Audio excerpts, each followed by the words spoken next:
Hello guys, welcome to Amit Things. In this video we will see how to easily download and install Google Chrome on Windows.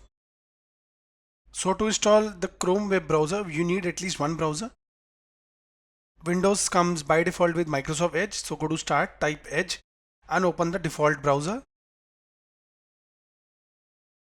Type Chrome to download it. Just type Google Chrome and press enter. On pressing enter the official website will be visible. Here it is. Here it is. Click on it. Now you can see directly the download Chrome option is visible. You need to just click on it. Now it will download. Here it is. After downloading, click here.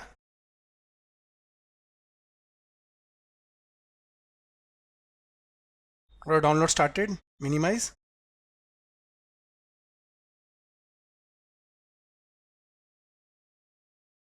Now it will first download, then install.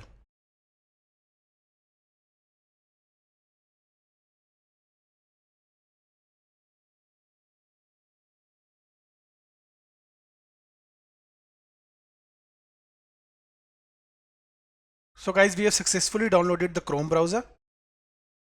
I'll close it. If you want to open it again, you can go to start and type Chrome. That's it. And open it. With that, we also have a desktop shortcut here to open it. So guys, in this video, we saw how we can easily download and install the Google Chrome browser on Windows. Thank you for watching the video.